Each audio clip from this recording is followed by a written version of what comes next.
E te iwi, tēnā koutou katoa. This is Kauhau Session number 2, coming regularly to you each night at 9 p.m. I'm a little late tonight due to some technical glitches. Hoi anō, back here now, so e mihi kawana tēnā koutou, kia ora tātou. Let's start. Kia timata tātou ki tō tātou karakia. We're going to start with the karakia that I shared last night, and we will continue to do that until people get used to hearing it. Kia karakia tātou. Maia, maranga, te rangi e tu I honei. Maia, maranga, te papa e tako ake nei. Maia, are ki roto, maia, are ki waho, he uru ora.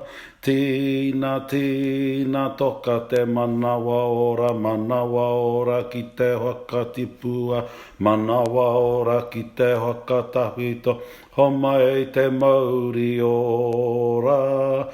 Ko te ora I te pū, I te weu, I te aka, I te tāmore tēnei, te ora ka tupu, nunui, tupu, roro, te mai te wai ora, kauru ora e hai. Hui e, tai ki e.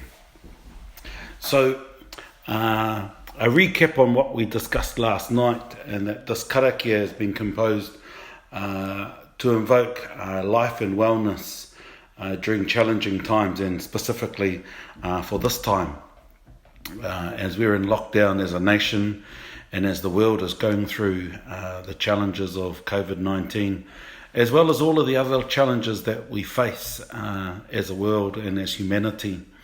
A lot of that we put on ourselves, but this karakia has been composed to acknowledge that. Tonight I also want to share a translation which will come up on my page probably over the next hour or two with a bit of design around it. But here's the translation. Let us awaken our senses to the universe.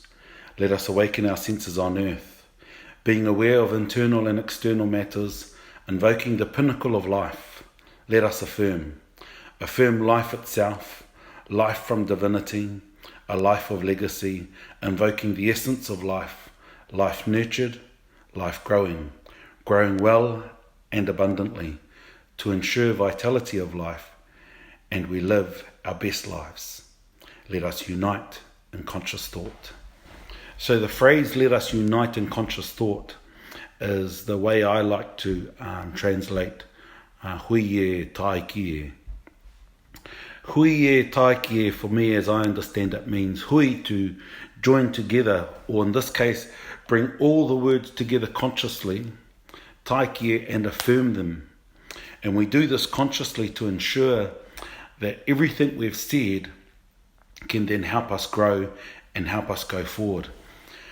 And I've often said when I've run wānangas that karakia tawhito o ruruku have not just a set format to them, but it's as if they affirm where you want to go to, and then they outline the path to get there. And so in the case of this karakia, I refer to uru ora. Uru being the apex or the pinnacle of life. And so that's where we want to get to. And then from there we go down the stage of manawa ora, mauri ora,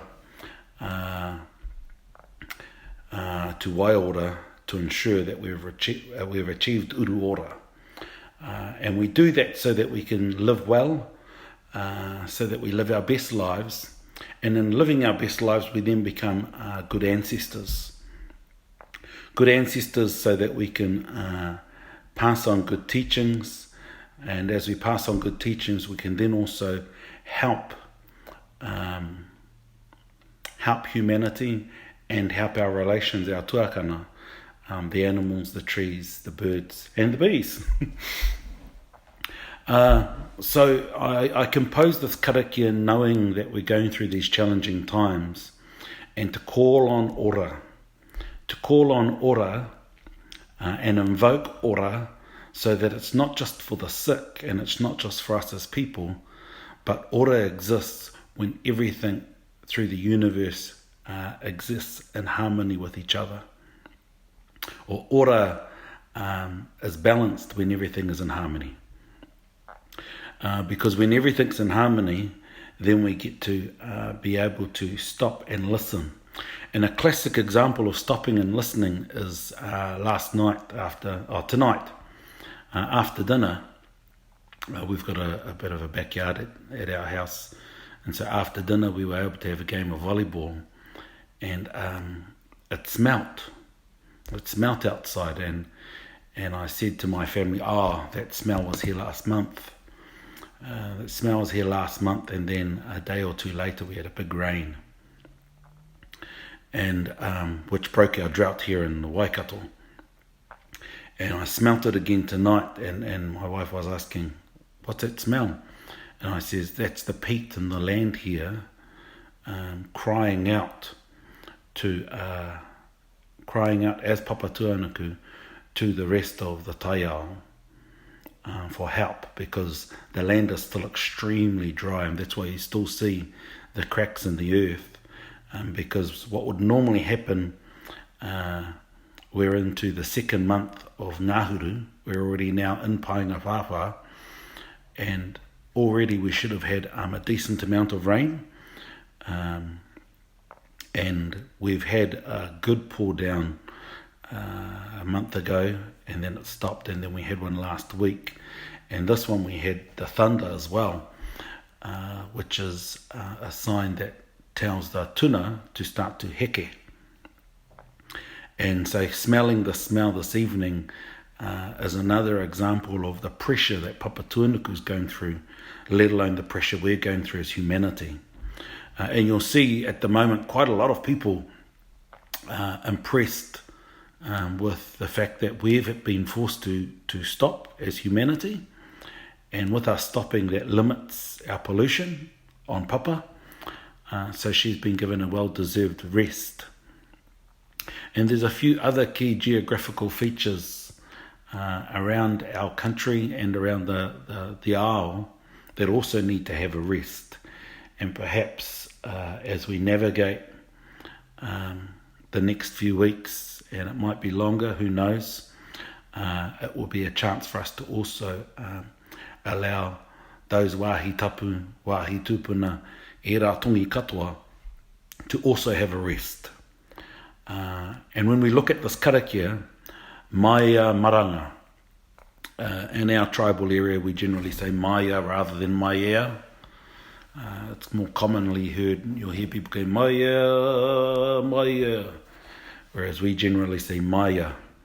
Maia Maranga, te rangi e tui honei.